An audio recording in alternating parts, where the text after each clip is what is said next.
Hello everyone.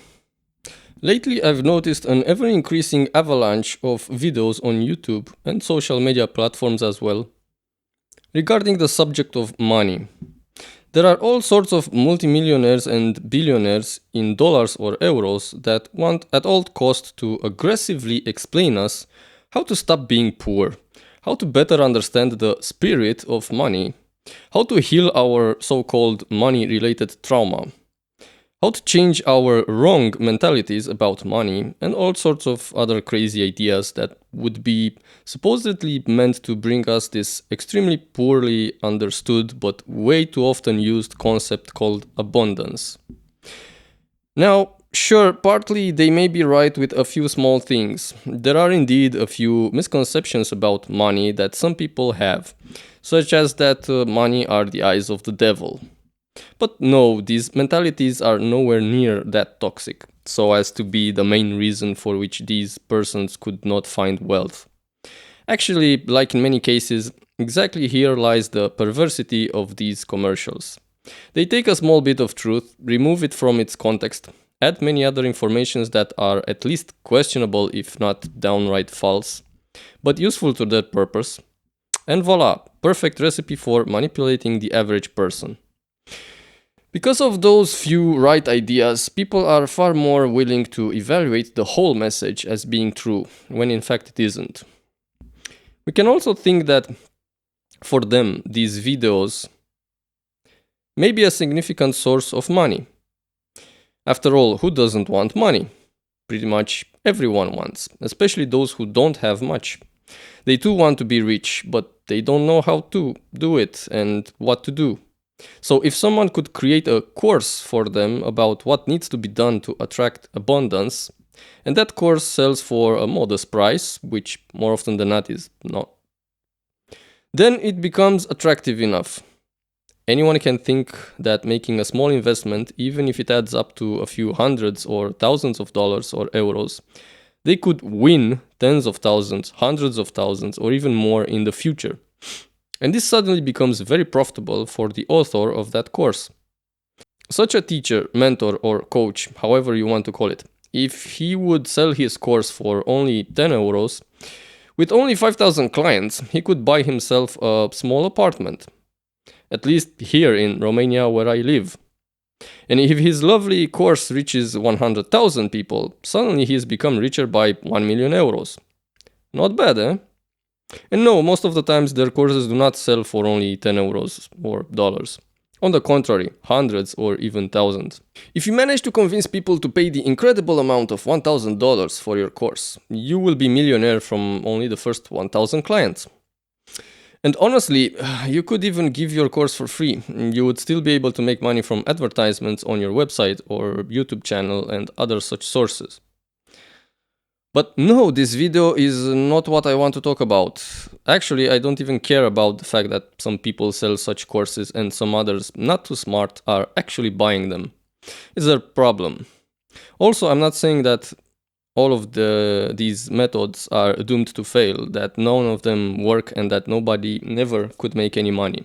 On the contrary, I'm pretty sure that there were at least a few people able to make money following such teachings. So no, it's not this topic I want to talk about. Instead, I want to reveal to you the reason why these courses are bullshit. We need to have at least a basic understanding of the fundamentals of the monetary system, the way money circulates in society, and what are the mathematical and logical principles that govern everything related to money. And yes, we do need to insert into our equation the morality parameter, because here lies the problem that each and every one of these life coaches completely avoids. More than that, we need to try to have an overview, a bigger picture of this phenomenon, so that we can see what are these guys' advices, what effects do these teachings have, and who are these actually useful to. Before we delve into more or less advanced mathematical explanations, I need to mention something so that I'm better understood from the beginning. Personally, I don't work in the banking system. I cannot say I'm very knowledgeable of the minutiae of monetary systems, economic systems, etc. However, I do know and understand enough so that I can formulate a coherent, simple explanation that is clear, plausible, and even verifiable for the problem that the majority of us are more or less poor from a financial point of view. And I can give a much more realistic explanation than those ideas that we have subconscious traumas regarding money, and our subconscious is sabotaging us, making us go away from sources of abundance. No, nowhere near this crazy idea.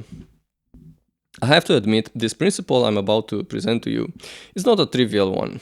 It's not complicated either, but the fact that it's not so visible in society makes it hard to recognize, and therefore hard to understand that it also applies to our current financial system. The idea is pretty simple. Money is a resource. What is a resource? Well, let's go to the dictionary one moment and let's take the definition as a starting point so that later we can develop the idea further. According to Dex, a Romanian dictionary, we have among many others the following definitions. I quote: natural resources equal the totality of mineral and ore deposits, arable and usable land, water and forests available to a country. Labor resources equal the totality of people who are old enough and able to work, as well as of the elderly able to work. The totality of the sources or reserves that can be capitalized. End of quote. Please notice here the omnipresence of the word totality. In other words, regardless of what resource we may be talking about, it exists in a fixed quantity, more or less precise measurable. This is an extremely important detail that we need to keep in mind. Yes, money is also a resource. There's a certain totality of them at any given moment in time on this planet. They cannot be an infinite number, since after all, money is a human invention. Money don't come from aliens from time to time. Money don't grow in trees. We don't have natural springs of money. Not at all. Money are created by us, humans, and they exist in a finite number at any given moment in time. And we could also say that in any given short period of time, like a day, a week, a month, a year, even several years in a row, the total amount of money available to us all, the entire Earth population, is the same. It doesn't grow or shrinks from day to day, from month to month, etc.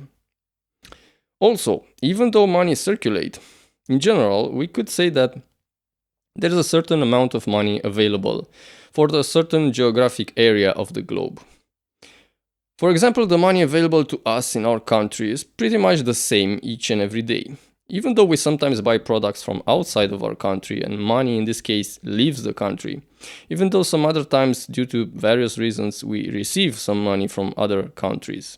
These amounts are too small compared to the total amount available in our country, total amount of money from which we receive our salaries, pay our taxes, etc. This is yet another very important detail to remember. So, considering money is a resource, meaning they exist in a finite amount, this means that each salary that we have, or generally speaking, the amount of money from which we live each month, can be represented as a percentage out of this whole global amount. Or even simpler, we can consider that the total amount of money available can be seen like a pie or a pizza, and our salary is a single slice out of this pizza. Pretty logic, right?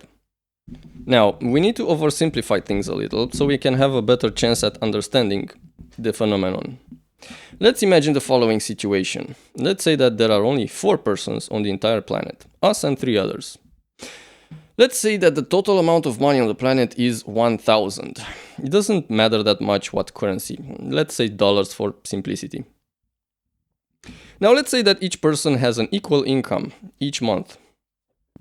Mathematically, this means 1,000 divided by 4, so each has $250 this month, the next month, etc. Each of us has $250, and let's say that we all have a relatively good life. We can afford all the necessary things, we can afford to have hobbies and passions, vacations, etc. At some point in time, one of our colleagues decides that it's not enough for him anymore. He wants more. He aspires to a life of luxury, wants more and more expensive things, and overall wants to be superior to the others. Here's where the problem comes. Question: can he have a bigger income, let's say with $100 more? and the other 3 colleagues to remain at the same income? No, obviously not. It's a mathematical impossibility. Like I said, the total amount of money on the planet is fixed, and in our example, 1,000. To have $100 more would mean that the total amount would need to increase, and that is completely impossible. Yes, I know, sometimes governments really do start to print money, but no, we're not discussing of this case. This phenomenon is one of exception. It happens extremely rare, only in very well-established situations, and more importantly, the newly printed money is not in such a big amount as to create a significant real impact for each individual. Worse than this, most often printing money brings negative effects like inflation. I'm not going into details, I'm not qualified to talk about such complex topics. I would need much more experience in this field. But again, this situation is an exception, not a normal rule. Even more so, this printing money phenomenon does not happen just because a few persons want or need to have more money. So, to get back to our explanations, let's say that these 4 persons are called A, B, C, and D. And at some point in time, the person A wants to have $100 more each month. How is this possible since the total amount of money is fixed? Very simple. This is only possible if the others, B, C, and D, will have less money each month from that moment on. If we are to get back to our pizza analogy, if today we all eat a slice that is 1/4 of this pizza, and tomorrow person A wants to eat more, this will not be possible unless at least one of the other persons will eat less. In other words, if person A wants to have $350 income, the other persons will be left with the difference, which will be $650. It doesn't really matter how this money will be split between them. Maybe 2 of them will continue to have a $250 salary and only one will go down to $150. Or maybe they will all have less money equally. Something like $216, $216, $218. Or any other combination, it matters less. What does matter is that any person getting rich automatically means other people getting poorer. And this happens regardless of whether we want it or not. We are aware of this or not. It's only about mathematical and logical principles here that simply work. There's nothing subjective about this. The simple fact that in general we don't really realize this happens doesn't mean that this phenomenon doesn't exist. We are not aware of this because the number of people on this planet is extremely high, and the total amount of money is also astronomically large. That's the reason why I reduced everything to a very small example, taken to the extreme. Because only like this can such a phenomenon be understood. So let's go even further with the analysis in order to see other problems that this phenomenon has. Let's define a few levels in order to better understand everything. We initially said that having a $250 a month income, each person can have a relatively good life. Good, but not luxury. Again, keep in mind this is just an example, with no correlation to the real world in regards to the absolute value. In most countries, it would be completely impossible to live with $250 a month. We are choosing small values here for simplicity. Now let's say that $200 a month is the limit at which you have a modest life. It's the amount of money that still allows you to eat quality food, but you can no longer have those hobbies and passions so often. You can no longer do those activities that bring quality to your life so often. You can only do them once in a while by making some sacrifices. $150 a month would be the amount at which you no longer can afford to have passions or vacations, and you're already considering buying cheap food. Going further down, $100 a month would be the amount of money at which you're actually poor. You could only afford to pay your bills and eat the cheapest food you can find. Now let's say that little by little, person A wants to increase his income and somehow succeeds.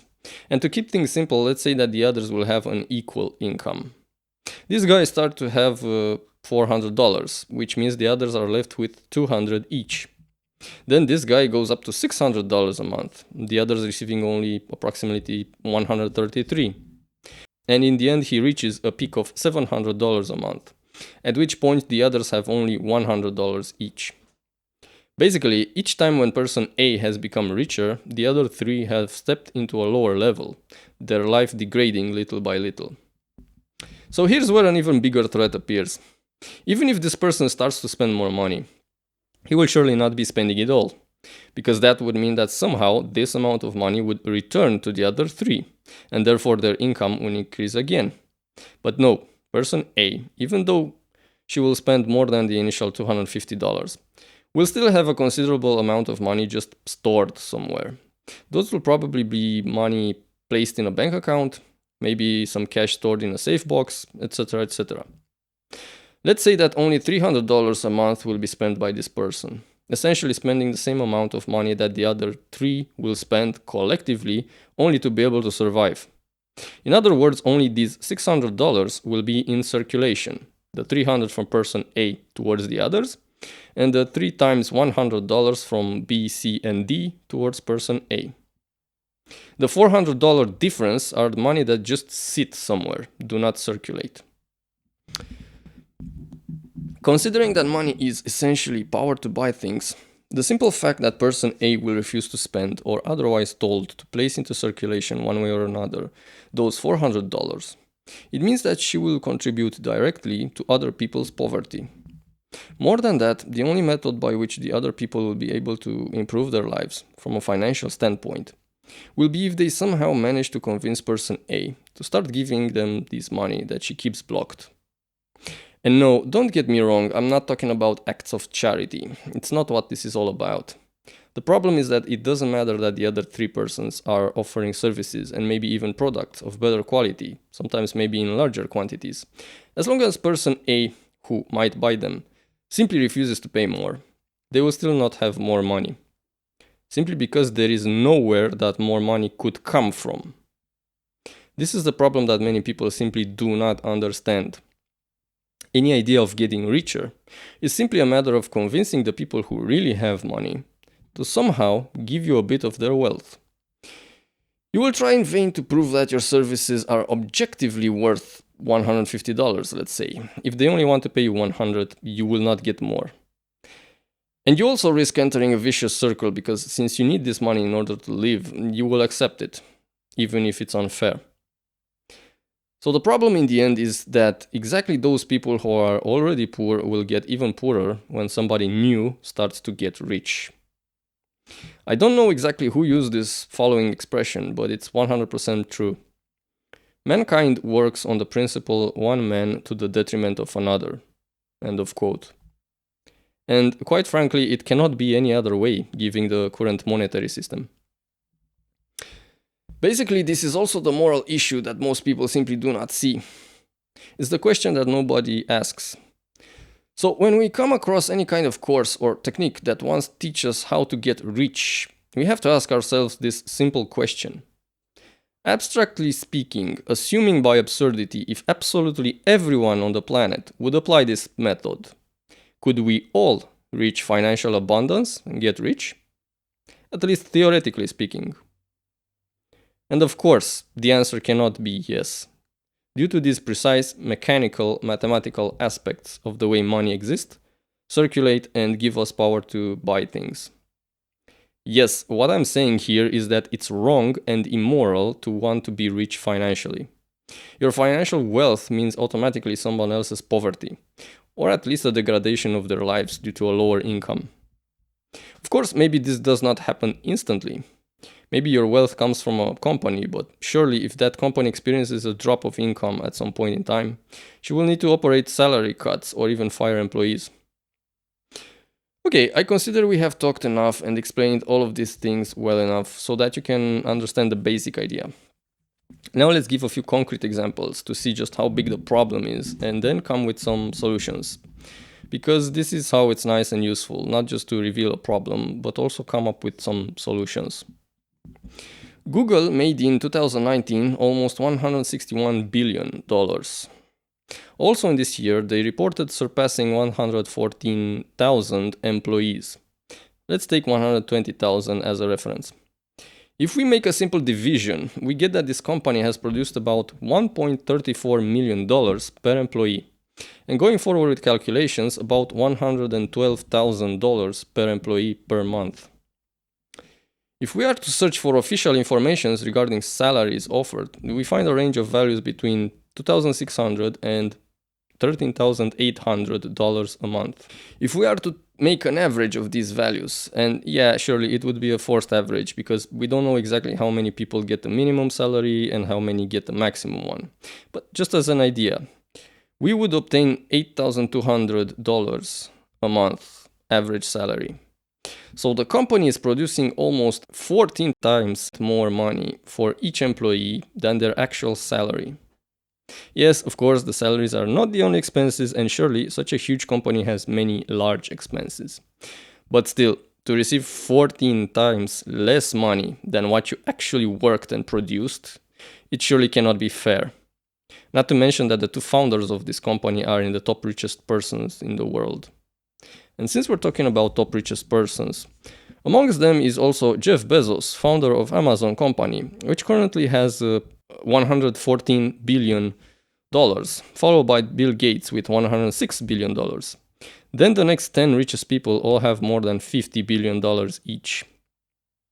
Let's see a little how expensive would a life in America be, a country that is relatively expensive. A simple search shows us that on a monthly average, a 4-person family needs about $4,000. So about $1,000 per person, and this is without considering rent. Let's search a little where would be the most expensive rents and how much. We can find that in the state of California, a rent would be about $2,500 a month. So a person that would need to live and work here alone would need at least $3,500 a month to survive. Now let's see what does this mean relative to only $100 billion. A simple division shows us that from this wealth, a person could live at the life standard explained earlier for about 2.38 million years. Of course, nobody would be able to live this long. So let's divide this by 80, the average lifespan. We get that this amount of money would be enough for about 30,000 people for their entire life. And again, don't get me wrong, I'm not in favor of doing charity, giving away money for free. It's not what this is all about. But if these calculations don't raise a huge question mark in your heads, if these situations don't seem aberrant to you, situations in which a single person manages to make so much money that would be the equivalent of taking all the money from 30,000 people for the rest of their lives, while these would starve, then you can just change the YouTube channel and go watch something else. Nothing from what I could tell you would matter. Okay, now let's talk a little about what can we do. First things first, I must mention something that probably I should have from the beginning. This educational video is for those who are thinking about buying or trying one of the many magical get-rich methods that keep getting advertised on YouTube, Facebook, and other platforms. Besides the fact that you can actually search for testimonials and videos that clearly show that many are fake, or even dangerous, and that most of the times you will just lose money. I hope that my explanations will also be useful to understand that there are great chances that you will not get rich. Exactly because there are great chances that you will not be able to reach those wealthy people and convince them to give you some. This message is not at all for those people who have managed to get rich at others' expense. I know from the very beginning that none of my informations will reach them.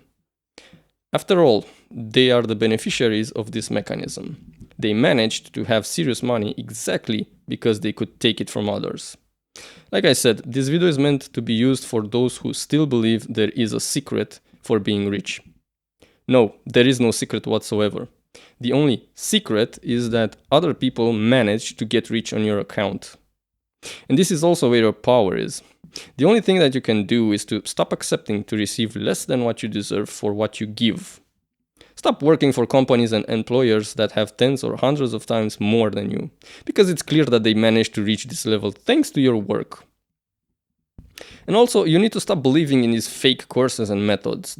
Those people managed to get millionaires exactly because a lot of people paid exorbitant amounts of money for their courses. Most of the times, what they offered was way below what they received. You don't have to believe me, it's enough if you just research and you will find clear evidence. And now let's go to the solution, or should I say, what can we do to be fair people? Because realistically speaking, a solution does not exist, so long as to have more means others to have less. But as much as we can keep being fair and with dignity, and we apply a simple rule of not wanting to have more than is necessary, we can rest assured that the damage we create is minimal. Considering the amount of people in society, it could also be negligible. So yes, this is extremely important to make the difference between need and greed.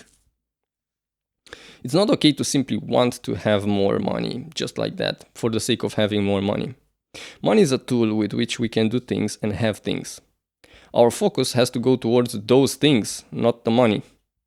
It's not okay to want to have $50,000 just like that, just so you can feel good in your selfishism that you're richer than others, and those suckers are poor. But there's nothing wrong with wanting to have a house, for example, that costs this amount of money. It's perfectly fine to want to have a car, vacations, and all sorts of passions. And I know from experience some of them can be expensive. Yes, it's perfectly fine because, after all, these are the things that make us evolve. It's perfectly fine to also want to have a certain amount of money saved for emergencies. Surely nobody can say that's wrong. It's also fine to want to have money for a business, a company, to produce something. However, everything has to be measured, balanced, and justified. Everything has to be correctly evaluated. All of these things are okay. However, it's not okay to just want to have large amounts of money just like that for no reason. And even worse is when you want to have large amounts of money just so you can keep them stored somewhere. Because this is actually the biggest problem. The wealth that some people have would not be such a big problem if those people will place their money into circulation, like investing, creating products, services, etc. Those money would automatically come back into society. And one more advice. In order to have something, you don't necessarily need to have money. You can learn various skills and you can solve some of your own problems instead of keep paying for others to solve them for you. You can learn skills to create various objects that you need, so that you must only pay for materials. And last but not least, you can exchange services for what you need. Yeah, sure, you can't do this all the time and you can't do this with anyone. But the idea is that it's not impossible. There are methods to achieve things with less money. This is where most people go wrong because they place the equal sign between I need XYZ thing and I need money. No, this is not the only way. There are other methods as well. I know that this video ended up being very long, but as far as I've seen, nobody explains these problems like I did. So it seemed really useful and necessary to have done this video. Thanks a lot for watching, and I look forward to seeing you in our next video in which we try to make our lives a bit easier or better. Best wishes.